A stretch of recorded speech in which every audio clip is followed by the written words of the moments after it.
Good morning. Glad you're with us here on this Thursday. I'm Eric Connert. And I'm Neda Irampour. And onto our top story here this morning. Asylum seekers at our border, they're having trouble with this app that's supposed to streamline the process. This was put out by the Biden administration recently for those who want to request asylum. Yeah, this app is called the CBP One app, and CBS 8's Dana Marie McNichol live in San Ysidro now with more details on some of the technical issues that migrants are facing with this. Good morning.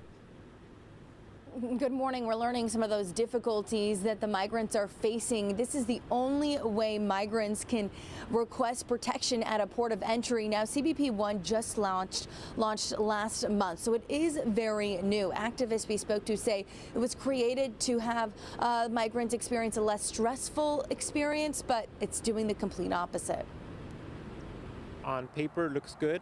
In practice, it's a complete failure. And so what it does is it frustrates migrants who aren't able to use the app. Now, some of the problems include low internet connectivity, error messages, and issues with facial recognition. Some don't even have a working phone to start their process. Migrants must download the app, then create an account and fill out a series of questions. They're also asked to snap a picture and enter how they're traveling. It will then create a confirmation number. Now, our CBS 8 team was here last night in San Ysidro. We met a mother from Honduras who just stepped on U.S. soil for the first time. She tells us that she's encountered countless glitches from the apps for weeks. She was still processed and allowed to cross the border, but still was given no answers for the technical difficulties. Now, the application has slowly processed some migrants, but activists are pushing for the federal government to find an alternative system for processing. Now, maybe it's just because it's a very new system, CBP One, but of course, this is a huge resource for those migrants. And if it's not working, it leaves them with a lot of questions when they get to a port of entry. So, of course, we'll keep you updated if the federal government updates or changes the system. I'm Dana Marie McNichol, coming to you live from San Ysidro. Dana Marie, thank you. This morning, some lanes at the Otay Mesa port of entry will close due to construction. 2 northbound vehicle inspection lanes will be blocked off from 9 a.m. to 5 p.m. The General Services Administration says they have to close the lanes for the carbon concrete paving project. You can expect slow going there. Watch out for the traffic signs. The work should be done by tomorrow. Last night, San Diego County Board of Supervisors Chair Nora Vargas delivering the annual State of the County address. She made history as well. The first Latina, first immigrant, and first woman of color to deliver that speech. CBS 8's Chris Groh live outside the County Administration Building to explain what the address focused on here. Chris? Yeah, look, this address focused on a number of topics, but as Chairperson Vargas noted, that it isn't just one speech that is going to get anything done, but it was also an opportunity, though, to take time to celebrate some of the firsts that were going on in county leadership. So let's take a look at some of that, especially, again, from last night, a moment for Supervisor Vargas to celebrate, but also for this person, Sheriff Kelly Martinez, who was just recently sworn in as the first female to lead the department. And, of course, as we know, Nora Vargas, the first Latina chairperson of the San Diego County Board of Supervisors. So a lot of firsts being celebrated, but also a lot of topics discussed. We heard about the need to address housing to help specific homeless groups such as veterans and combating food insecurity, especially amongst students. Now, as a whole, Chairperson Vargas hammered home on the need for a solution for homelessness and to address the affordable housing inefficiency in San Diego County.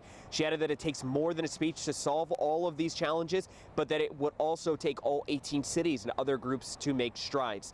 The chairperson also noted that she has her eye on improving infrastructure and access to public transportation. One of the things that she touted from her work on the board last year was a program that gave free access to MTS for people 18 or younger, and now she wants to expand it. I will continue to champion no-cost transportation for our youth. Only this time, we're going to expand it to offer no-cost transportation for 24 years and under, helping our college students, young adults, and those trying to make it to their jobs on time. And Chairperson Vargas also stressed the need to improve on issues like public safety as well as food insecurity, as we mentioned, and also the issue of immigration, trying to make sure that her own story is somewhat of a spark plug again to help address some of the issues that we're dealing with at the border. Of course, to read more about the things that Chairperson Vargas noted, you can go to CBS8.com and click on that story link. Eric and Netta. Chris Groh live at the county building. Thank you for that. Happening today, President Biden will be meeting with the Congressional Black Caucus to discuss the George Floyd Justice in Policing Act. This one day after Tyre Nichols was laid to rest in Memphis. You see images from the funeral now. Family and friends celebrated the life of this 29-year-old father. He was a skateboarder. Crowds also gathered in other parts of the country to honor Tyre Nichols' memory. He died 3 weeks ago, 3 days after being brutally beaten by several officers. 5 officers are being charged with second-degree murder now. You see their pictures there. 2 other officers have been relieved of duty. And a sculptor and artist from Ramona, seen right here, heading to Memphis now. And he's set to honor the life of Tyre Nichols by creating a mural there. Laurence McHale, a former Marine, paints political art pretty often, from pro-choice to representation. And next week, McHale will fly to Memphis. He's going to paint a mural over 3 to 5 days, inspired by the life of Tyre Nichols. And the fact that he was a skateboarder, a photographer, a father. It's public art, and I think art is supposed to comfort the disturbed and disturb the comfortable. What a great perspective, right? To hear about the importance, the significance of art. He painted his political murals in Memphis before an art festival. The only clues he gave us about what the upcoming design will be are some rolls of film and the similarities that helped him feel connected to Tyre. A once-in-a-lifetime opportunity to see a rare green comet. Take a look at this. This green smudge that you're going to see on your screen is actually an ancient comet, this one. It's flying over the Earth right now. You can only see it at night in areas without a lot of lights. Astronomers recommend using binoculars or a telescope. Last night, people gathered outside the Fleet Science Center at Balboa Park, hoping to see the green comet. There's something that hasn't been seen since caveman dinosaur times. So it's really neat to be able to see it and take part and be able to share it with everybody here. The comet is special for many San Diegans. It was discovered by astronomers right here at the Palomar Observatory last March. Your last chance to see it, by the way, is tonight. Best time is between 10 p.m. and 1 a.m. There you go, something we have in common with dinosaurs. Yeah. The last time this was out, they saw that and we saw it. Yeah, exactly. If those progressions in living longer last as we hope for, we may be able to make it the 100,000 years that we need. Yeah, exactly. Medical advances. That's who knows, that good, right? We're not going to rule it out, but it was a clear overnight time frame that we had, so hopefully they got some good views out there. Now we're starting to see some clouds build as we kick off your Thursday morning. So here's a live look outside. Downtown San Diego is gorgeous. Today's forecast shows temperatures are going to be in the mid-60s out there, upper 60s for your inland valleys. Mountains are warming to the mid-50s and your deserts in the low 70s.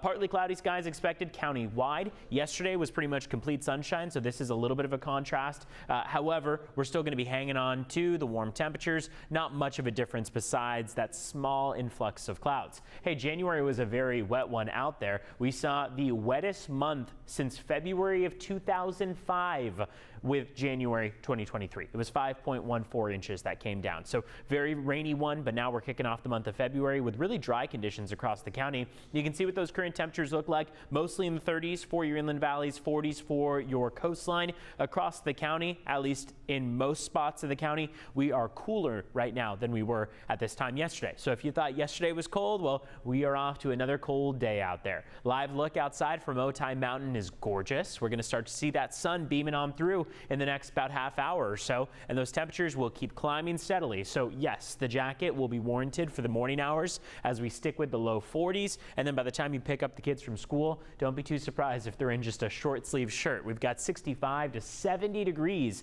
as your forecast highs. Very, very nice out there by the afternoon. Coming up, we're going to be talking more about the possibility of a little bit of wet weather in our forecast toward the end of the weekend, just a bit. So just teasing that for now. Let's take a look at traffic as we head out the door too.